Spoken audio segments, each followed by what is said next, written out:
क्या आप जानते हैं कि सेल क्या है? क्या आप ये जानते हैं कि सेल को सेल क्यों कहा जाता है? क्या आप ये जानते हैं कि सेल की डिस्कवरी कैसे हुई, कि हमें ये पता चला कि सेल एग्जिस्ट भी करता है? क्यों सेल को हम स्ट्रक्चरल, फंक्शनल या फंडामेंटल यूनिट बोलते हैं लिविंग ऑर्गेनिज्म की? तो आज इन सभी क्वेश्चंस का हम पता करेंगे इस पर्टिकुलर वीडियो में। तो हम सबसे पहले शुरुआत करते हैं बायोलॉजी से कि बायोलॉजी क्या है, क्योंकि ये जो सेल है ये बायोलॉजी का सबसे इंपॉर्टेंट टॉपिक है। इस टॉपिक में हम जो भी चीजें पढ़ते हैं वो बेस बनाती हैं हमारा बायोलॉजी में, क्योंकि जो भी हम टॉपिक्स यहाँ पे पढ़ेंगे वो बिल्कुल बेसिक लेवल पे पढ़ते हैं और जैसे जैसे हम हायर क्लासेस में जाते हैं तो उनकी हम डिटेल्स पढ़ते हैं, उनको बिल्कुल डिटेल में पढ़ते हैं, बिल्कुल डेप्थ के साथ पढ़ते हैं।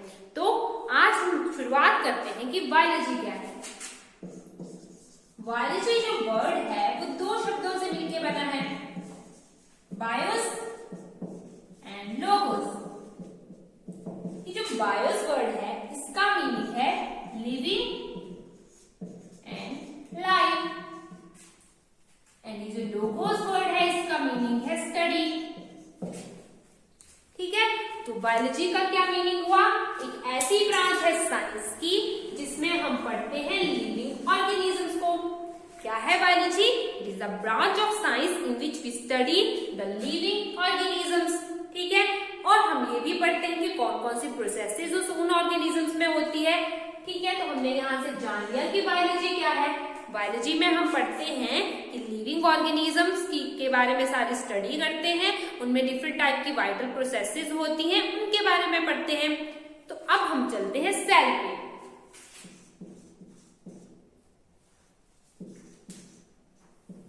सेल क्या है? ठीक है, सेल क्या है?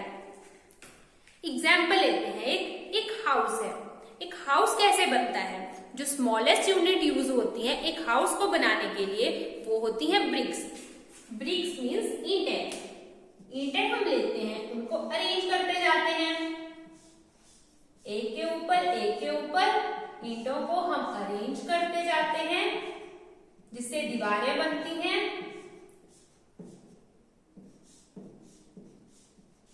ऐसे हमने ईंटों को अरेंज कर दिया, इससे दीवारें बनती हैं और उन दीवारों से मिलके एक रूम बनता है, डिफरेंट रूम्स मिलके एक हाउस बनाते हैं। ठीक है, तो यहाँ पे ये जो ब्रिक है, ये जो स्मॉलेस्ट यूनिट है, ये क्या है? बिल्डिंग ब्लॉक है उस घर का। क्या है? बिल्डिंग ब्लॉक है, वो स्मॉलेस्ट यूनिट है जिससे ये एक घर बना है। क्या है? स्मॉलेस्ट यूनिट है जिससे कि एक घर बना है। ठीक है, स्मॉलेस्ट और स्ट्रक्चरल यूनिट है। स्ट्रक्चरल यूनिट मींस कि जिससे ये पर्टिकुलर स्ट्रक्चर, वो पर्टिकुलर हाउस बना है। ठीक है, तो मैं क्या बोल रही हूँ, एक हाउस को बनाने के लिए जो स्मॉलेस्ट यूनिट हम यूज करते हैं जिससे एक हाउस बनता है वो क्या है? ब्रिक है। तो ब्रिक क्या है? बिल्डिंग ब्लॉक है। स्मॉलेस्ट यूनिट है, बिल्डिंग ब्लॉक है और स्ट्रक्चरल यूनिट है क्योंकि उस स्मॉलेस्ट यूनिट से एक घर बना है। ठीक है, ये आप समझ गए। वैसे ही जो लिविंग ऑर्गेनिज्म है उसकी जो स्ट्रक्चरल यूनिट है वो क्या है? सेल। समझ रहे हो? कंपैरिजन के साथ समझना। जैसे एक हाउस है, उसकी जो स्मॉलेस्ट यूनिट है जिससे वो बना है, स्मॉलेस्ट बिल्डिंग ब्लॉक है, सबसे छोटी यूनिट जो यूज हुई है इतने बड़े घर को बनाने के लिए, वो क्या है? ब्रिक है। ठीक है, वो एक सबसे स्मॉलेस्ट स्ट्रक्चरल यूनिट है जिससे कि वो पूरा घर बना है।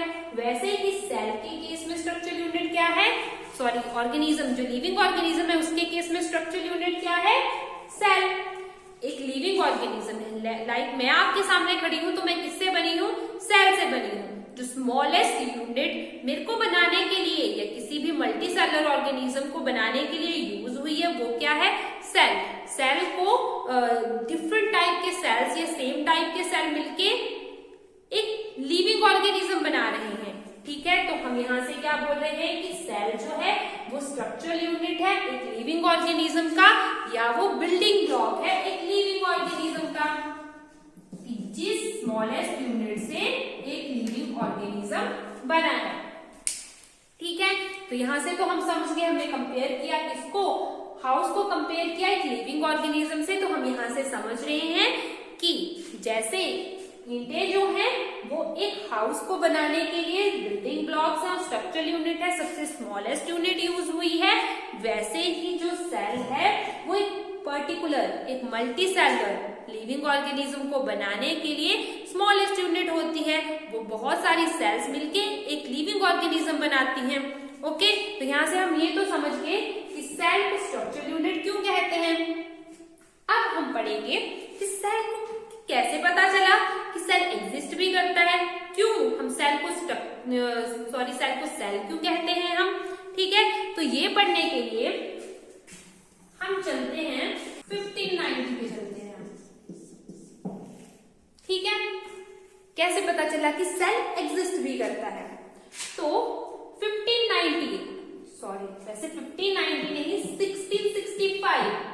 1665 तक हमें बिल्कुल भी आइडिया नहीं था कि सेल एग्जिस्ट भी करता है।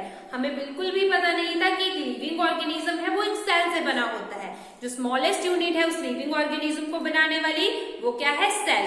1665 तक हमें बिल्कुल भी पता नहीं था, लेकिन अब हमें पता कैसे चला कि सेल एग्जिस्ट करता है। अब हमें ये पता है कि जो सेल है वो इतना छोटा होता है कि उसको हम नहीं देख पाते, आंखों से हम उसको नहीं देख पाते। तो कुछ हमें ऐसी चीज चाहिए थी जिससे हमें पता चलता कि सेल एग्जिस्ट भी करता है। तो 1590 में कुछ ऐसा ही हुआ।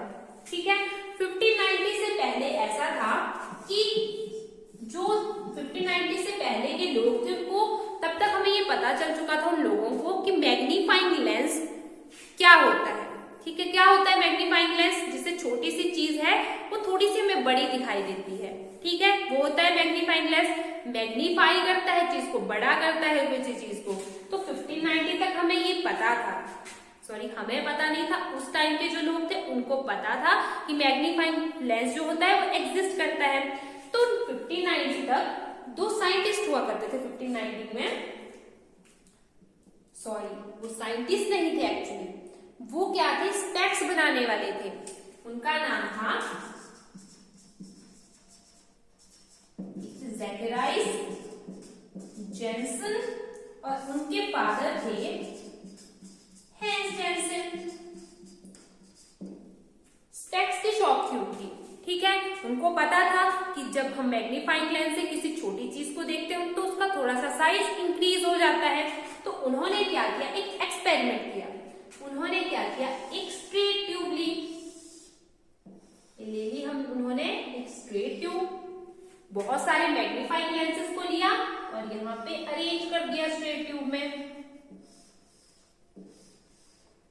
अरेंज किया, नीचे एक ऑब्जेक्ट रखा, ऊपर से जब उन्होंने देखा तो उन्हें वो ऑब्जेक्ट इतना सा था वो ऑब्जेक्ट, लेकिन उस ऑब्जेक्ट उन्हें उतना सा दिखाई नहीं दिया, बहुत ज्यादा बड़ा दिखाई दिया। और वो इतना बड़ा दिखाई दिया कि अगर वो सिंगल मैग्नीफाइंग लेंस यूज कर रहे थे तो उन्हें वो अगर वो इतना सा ऑब्जेक्ट था तो उसका साइज शायद इतना हो रहा होगा। लेकिन जब उन्होंने बहुत सारे मैग्नीफाइंग लेंसेस को एक ट्यूब में लगाया और फिर उन्होंने उस ऑब्जेक्ट को देखा तो उनको वो बहुत ज्यादा बड़ा दिखाई दिया। ठीक है, तो यहां से किस चीज का इन्वेंशन हो गया, यहां से इन्वेंशन हुआ कंपाउंड माइक्रोस्कोप का। क्या इन्वेंट कर दिया था उन्होंने, कंपाउंड माइक्रोस्कोप।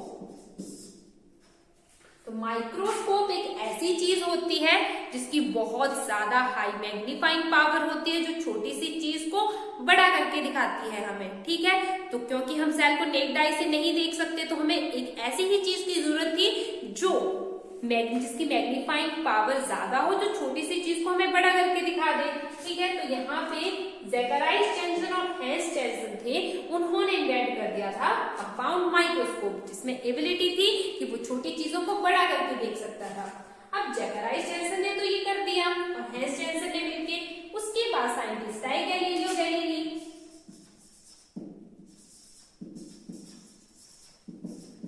गैलीलियो गैलीली को जैसे ही पता चला कि माइक्रोस्कोप का इन्वेंशन, मतलब कोई ऐसी चीज का इन्वेंशन हुआ है कि जो छोटी चीज को बड़ा करके दिखा सकता है, काफी बहुत ज्यादा बड़ा करके दिखा सकता है, तो उन्होंने भी ये सोचा कि क्यों ना मैं भी बनाऊं माइक्रोस्कोप। तो उन्होंने माइक्रोस्कोप बनाया, लेकिन उसको मॉडिफाई भी किया, काफी हद तक ये जो 1590 का माइक्रोस्कोप था, जो गैलीलियो गैलीली का माइक्रोस्कोप था, उसमें बहुत सारी मॉडिफिकेशन थी और उन्होंने क्या किया, उन्होंने एक टेलीस्कोप का भी इन्वेंशन किया। ठीक है, इसको हमारे यहाँ पे पढ़ने की कोई जरूरत नहीं है। उसके बाद 1665 में एक साइंटिस्ट आए। कौन आए थे? Robert Hooke. 1665 में कौन से साइंटिस्ट आए? Robert Hooke. उन्होंने क्या किया, अब उनको भी पता था माइक्रोस्कोप के इन्वेंशन का, उन्होंने भी खुद का एक माइक्रोस्कोप बनाया मॉडिफिकेशंस के साथ। उन्होंने क्या किया, अब सभी को पता है कि बार्क क्या होती है ट्री की।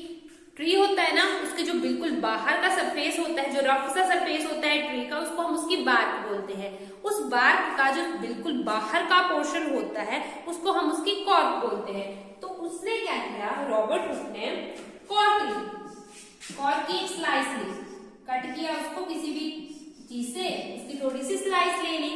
उस स्लाइस को उसने, जो खुद का उसका बनाया हुआ माइक्रोस्कोप था, उसमें देखा। ठीक है, तो उसने क्या देखा, जब उसने उस स्लाइस को कट करके माइक्रोस्कोप के नीचे रखा, तो उसने क्या देखा, कुछ इस टाइप की सेल्स बन रही थी। यहाँ पे बना रही हूँ, इस टाइप की चीज दिखाई दी उसको।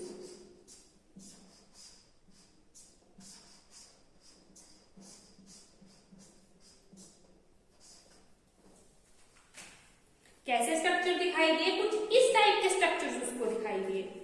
ठीक है, तो ये स्ट्रक्चर आप देख सकते हो, जो मधुमक्खी का घर होता है ना, ठीक है, उसके छोटे छोटे से कंपार्टमेंट्स होते हैं, उस टाइप में हमें ये दिख रहा है।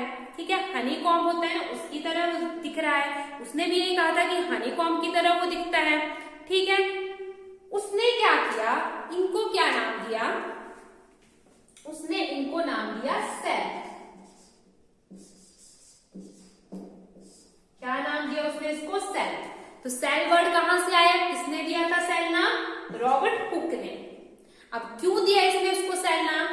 ये जो कंपार्टमेंट्स इसको दिखे, एक पर्टिकुलर कंपार्टमेंट इतना छोटा था कि लैटिस वर्ड जो है, उसने लैटिस वर्ड का यूज किया। लैटिन लैंग्वेज है, उसमें वहां से एक वर्ड है सेला। इस सेला का मीनिंग होता है लिविंग, इस सेला का मीनिंग होता है लिटिल रूम्स। क्या मीनिंग होता है सेला का? Little room. तो उसने इस पर्टिकुलर एक जो स्ट्रक्चर था, इसको कंपेयर किया इन लिटिल रूम से। किससे कंपेयर किया? लिटिल रूम से। उन लिटिल रूम से जिसमें उस टाइम मंक हुआ करते थे, वो छोटे छोटे से रूम्स में रहा करते थे। तो उसने बोला कि ये जो स्ट्रक्चर्स हैं, ये जो हनीकॉम्ब लाइक स्ट्रक्चर्स हैं, स्मॉल स्मॉल, ये जो है वो जो उस टाइम के जो मंक छोटे छोटे घरों में रहते थे, छोटी छोटी झोपड़ियों में रहते थे, उससे कंपेयर करके उसने लैटिन लैंग्वेज से एक वर्ड उठाया सेला, जिसका मीनिंग था लिटिल रूम। और उसने इस पर्टिकुलर सेल को, एक छोटे से स्ट्रक्चर को उसने क्या वर्ड दे दिया? सेल। तो सेल वर्ड का ओरिजिन हमने कहां से देखा कि रॉबर्ट हुक से जो वर्ड आया है वो सेल आया है। ठीक है, लेकिन उसको ये नहीं पता था इस टाइम तक कि एक्चुअल में वही सेल जो है वो स्ट्रक्चरल यूनिट है और बिल्डिंग ब्लॉक है एक लिविंग ऑर्गेनिज्म का। ये हमें बाद में पता चला। और ये जो सेल्स थे, ठीक है, ये जो उसने सेल्स देखे थे, ये एक्चुअल में डेड सेल्स थे, क्योंकि जो बार्क होती है ट्री की वो डेड होती है। तो रॉबर्ट हुक ने सेल्स की डिस्कवरी तो की थी, लेकिन वो कौन से सेल्स थे? वो डेड सेल्स थे। और उसको नहीं पता था तब तक ये कि ये एक्चुअल में स्ट्रक्चर और बिल्डिंग ब्लॉक है एक लिविंग ऑर्गेनिज्म का। ठीक है, उसके बाद एक साइंटिस्ट आए जिनका नाम था एंटन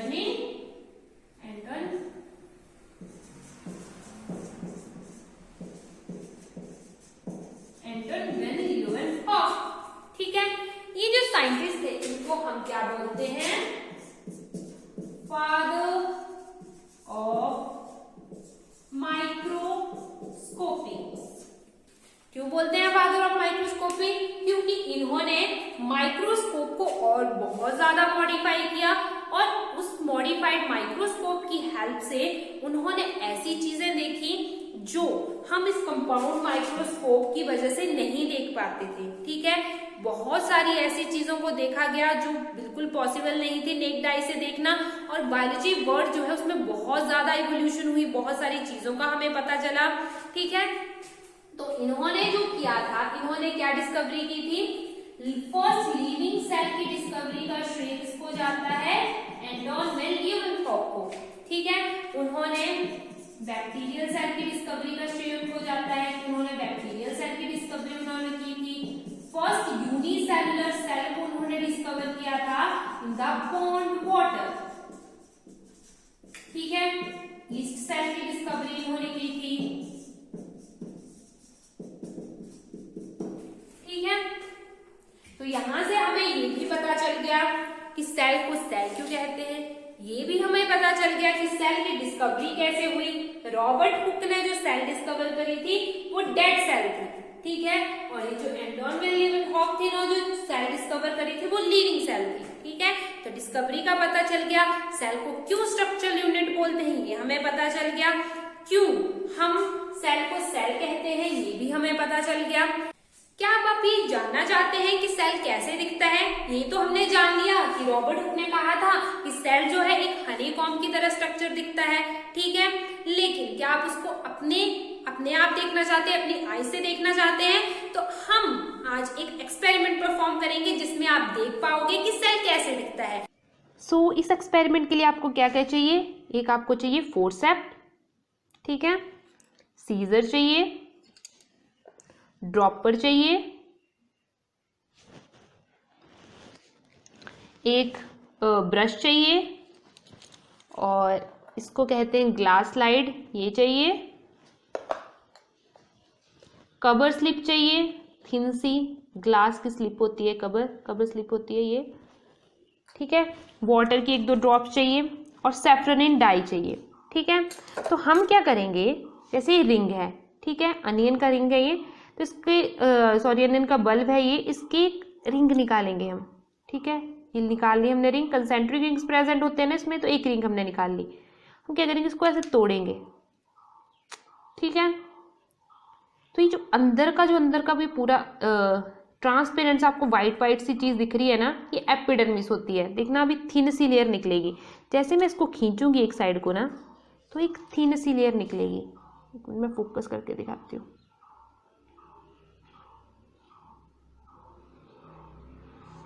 अभी आप देखो, ये देखो थिन सी लेयर दिख रही है ना आपको, एक ट्रांसपेरेंट सी, वो देखो, देख पा रहे हो ना आप? ये वाली है ना। अब हमने इसको निकालना है, इसको हम एपिडर्मिस बोलते हैं। तो हम क्या करेंगे, अच्छे से धीरे धीरे निकालेंगे इसको ऐसे, और साथ में हम क्या करेंगे, ग्लास स्लाइड को लेंगे। इसको ना थोड़ी देर के लिए साइड रख दो। तो हमने ये ग्लास स्लाइड ली, इस पे पहले हम क्या करेंगे, एक पानी की ड्रॉप डाल देंगे। ठीक है, पानी की थोड़ी सी ड्रॉप डाल लेंगे। अब हम क्या करेंगे, जो हमने ये निकाली थी ना, इसको लेंगे, धीरे से निकालेंगे इसको।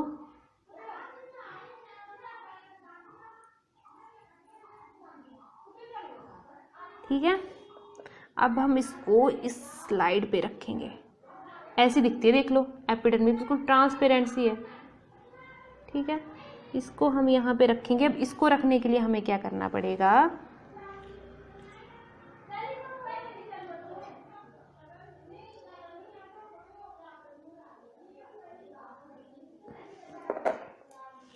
ये लिया हमने, इस पे रख दिया। ब्रश लेंगे और इसको अच्छे से फैलाएंगे ताकि ये एक दूसरे के साथ, मतलब एक ओवरलैप नहीं करेगी। ठीक है, अब हम देख रहे हैं जैसे यहाँ पे ओवरलैप कर रही है ना, तो अच्छे से फैलाएंगे इसको। मैं देख पा रही हूँ, आप शायद नहीं देख पा रहे हो कि ओवरलैप कर रही है, तो मैं इसको अच्छे से फैलाऊंगी। ठीक है,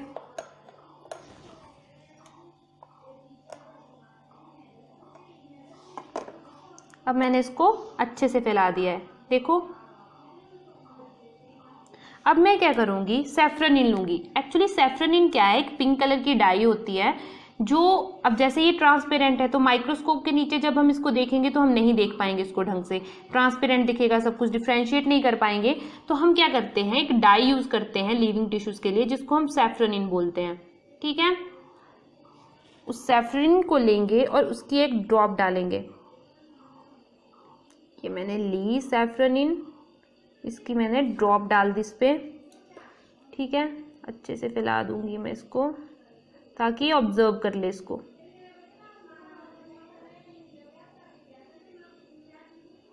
ठीक है, अब मैं क्या करूंगी, कवर स्लिप लेंगे हम, ये ली हमने कवर स्लिप, इसको धीरे से इसके ऊपर रखेंगे। बबल नहीं पड़ना चाहिए, पानी डाला है जैसे हम कुछ चीज ऊपर रखेंगे तो बबल पड़ेगा, हमें बबल नहीं पड़ने देना उसमें। तो हम इसको ऐसे लेंगे,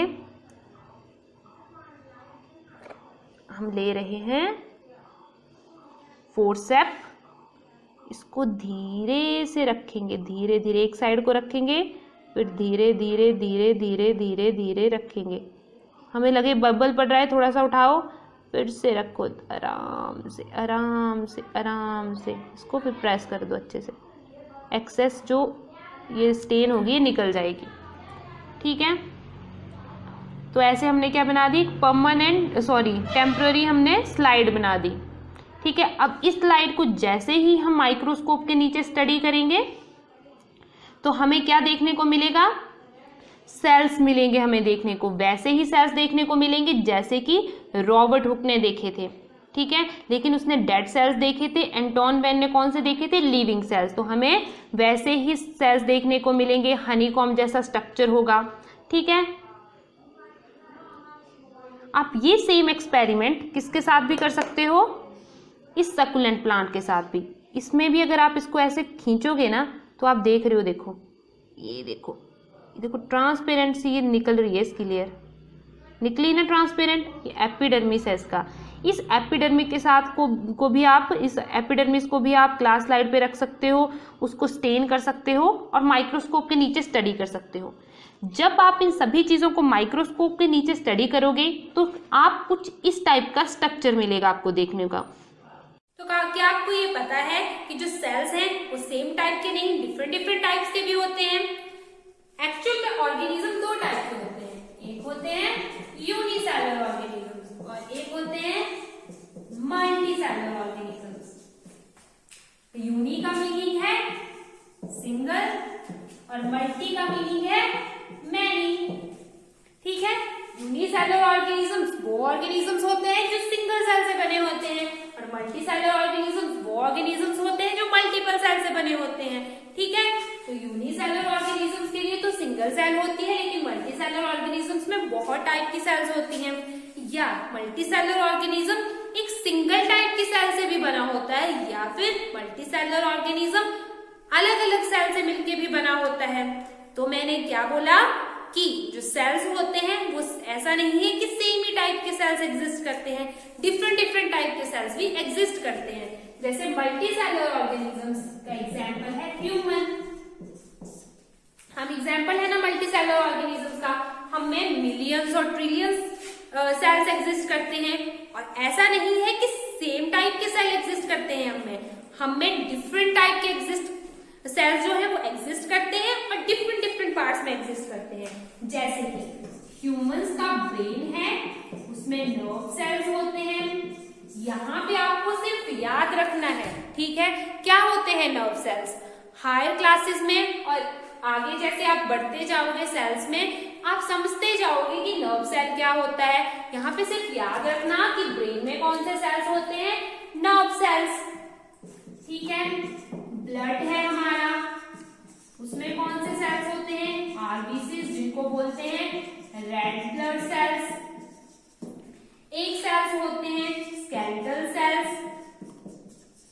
ठीक है, तो डिफरेंट डिफरेंट टाइप के सेल्स जो होते हैं वो एग्जिस्ट करते हैं एक मल्टीसेलुलर ऑर्गेनिज्म में, लाइक ह्यूमंस में, और ये डिफरेंट डिफरेंट पार्ट्स में एग्जिस्ट करते हैं। ठीक है, लेकिन यूनिसेलुलर ऑर्गेनिज्म के केस में एक सिंगल सेल होता है। अब हमने ये भी जान लिया कि सेल्स सेम टाइप के नहीं, डिफरेंट डिफरेंट टाइप के भी सेल्स होते हैं। अब हम पढ़ेंगे फंक्शंस के बारे में। ठीक है, कि क्यों सेल को हम फंक्शनल यूनिट बोलते हैं लिविंग ऑर्गेनिज्म की। फंक्शनल यूनिट क्यों बोलते हैं, क्यों बोलते हैं हम फंक्शनल यूनिट। एक्चुअल में अब यूनिसेलुलर ऑर्गेनिज्म को देख लो, एक सिंगल सेल है जो एक एक ऑर्गेनिज्म का काम कर रही है, ठीक है।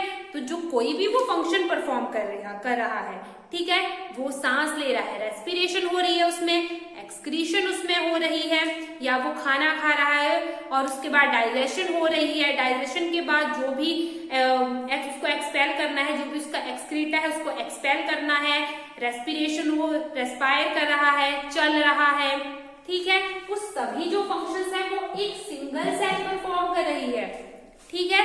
सारे के सारे फंक्शन कौन परफॉर्म कर रही है? एक सिंगल सेल। उसी के टाइप में जैसे हम मल्टी सेलर की बात करते हैं, मैंने क्या बोला, डिफरेंट टाइप के सेल्स एग्जिस्ट करते हैं। नर्व सेल्स हैं ब्रेन में, ब्लड में आरबीसीज हैं, स्केलेटल सेल्स होते हैं, ठीक है। तो ये जो नर्व सेल्स हैं ये डिफरेंट फंक्शन परफॉर्म कर रहे हैं, आरबीसीज हैं ये डिफरेंट फंक्शंस परफॉर्म कर रहे हैं। नर्व सेल्स क्या करते हैं? सिग्नल को ट्रांसमिट करते हैं, ठीक है। मैं अपना हाथ लेके जा रही हूं, जैसे कोई भी हीट की चीज है, आग है, उसके ऊपर मैंने अपना हाथ रखा, ठीक है, एकदम से मेरे को हीट फील होगी, ठीक है। मेरे को कैसे पता चला कि हीट फील हो रही है? कौन ऐसी हमारे शरीर में कौन ऐसी चीज है जो थिंकिंग का काम करता है? ब्रेन। मैंने तो हाथ रखा गया उस आग के ऊपर, तो ब्रेन को कैसे पता चला?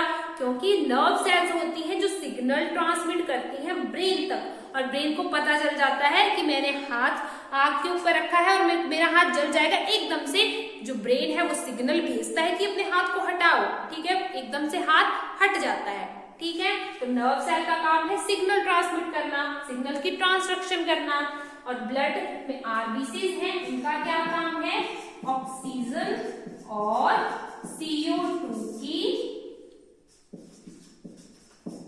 ट्रांसपोर्टेशन में, जो ट्रांसपोर्टेशन करता है ऑक्सीजन और CO2 की, वो किसके थ्रू होती है? आरबीसीज के थ्रू, ब्लड के थ्रू, ठीक है। तो एक मल्टी सेलर ऑर्गेनिजम्स की जो सेल्स होती हैं, डिफरेंट डिफरेंट फंक्शन, उनको different different activities, different different function उनको असाइन होते हैं कि तुमने यही फंक्शन करना है, ठीक है। जैसे स्टमक है, अब क्या है? एक सेल है, ठीक है, वो सेल मिलके क्या बनाता है? टिश्यूज बनाता है, टिश्यूज मिलके क्या बनाते हैं? ऑर्गन्स बनाते हैं, ऑर्गन्स मिलके क्या बनाते हैं? ऑर्गन सिस्टम बनाते हैं, और ऑर्गन सिस्टम मींस एक लिविंग ऑर्गेनिजम्स, ठीक है। तो सेल्स को पता है उनको क्या क्या सेलुलर लेवल पे उनको क्या क्या काम करना है। वैसे ही जब वो टिश्यूज बनाते हैं उन्हें ये भी पता होता है टिश्यू लेवल पे उन्हें क्या काम करना है। ऑर्गन्स बनाएंगे, तुम्हें पता है डिफरेंट सेल्स अपना अपना फंक्शन परफॉर्म करेंगी, एक ऑर्गन अपना फंक्शन परफॉर्म करेगा। लाइक एक हार्ट है, हार्ट में किससे बना है? डिफरेंट टाइप की सेल से मिलके बना है। वो क्या फंक्शन परफॉर्म कर रही है? ब्लड को पंप करने का, ठीक है। पंप करता है ब्लड, हार्ट क्या करता है? ब्लड को पंप करता है डिफरेंट पार्ट्स ऑफ बॉडी में, ठीक है। तो क्या ऑर्गन किससे मिलके बना है? टिश्यू से। टिश्यू किससे मिलके बने हैं? सेल से। तो यहाँ पे अल्टीमेटली क्या परफॉर्मेंस हो रही है? ब्लड को पंप करने का एक फंक्शन परफॉर्म हो रहा है। वैसे ही स्टमक है, ठीक है, स्टमक का क्या काम है? डाइजेशन करना, ठीक है। डाइजेशन कैसे हो रही है? हमारे जो स्टमक है उसमें डिफरेंट टाइप के सेल्स होते हैं। हायर क्लासेस में आप पढ़ते जाओगे, जैसे ही आप डाइजेशन के बारे में पढ़ोगे तब आपको पता चलेगा कि स्टमक में डिफरेंट डिफरेंट टाइप के सेल्स होते हैं, और वो डिफरेंट डिफरेंट टाइप के सेल डिफरेंट डिफरेंट टाइप के एंजाइम्स प्रोड्यूस करते हैं। और वो एंजाइम्स क्या करते हैं? सेल, स्टमक जो है एक ऑर्गन है, उसके जो सेल्स हैं वो, उसके जो सेल्स हैं वो डिफरेंट टाइप्स के एंजाइम्स प्रोड्यूस करते हैं, और जिससे फूड की डाइजेशन होती है। तो क्या है? एक फंक्शन परफॉर्म कर रहे हैं सेल, ठीक है। तो यहां से हम ये बोल सकते हैं कि सेल जो है एक फंक्शनल यूनिट भी है, ठीक है। और एक ये चीज है कि जो सेल की शेप होती है और साइज होता है, सेल की शेप एंड साइज किस पे डिपेंड करती है? उसके फंक्शन पे। क्या मैंने बोला? आपको ये जानना जरूरी है कि जो सेल का शेप और उसका साइज होता है वो उसकी फंक्शन पे डिपेंड करता है। कैसे? एक नर्व सेल है, नर्व सेल की डायग्राम ऐसे होती है कुछ, रफ से डायग्राम मैं बना रही हूं।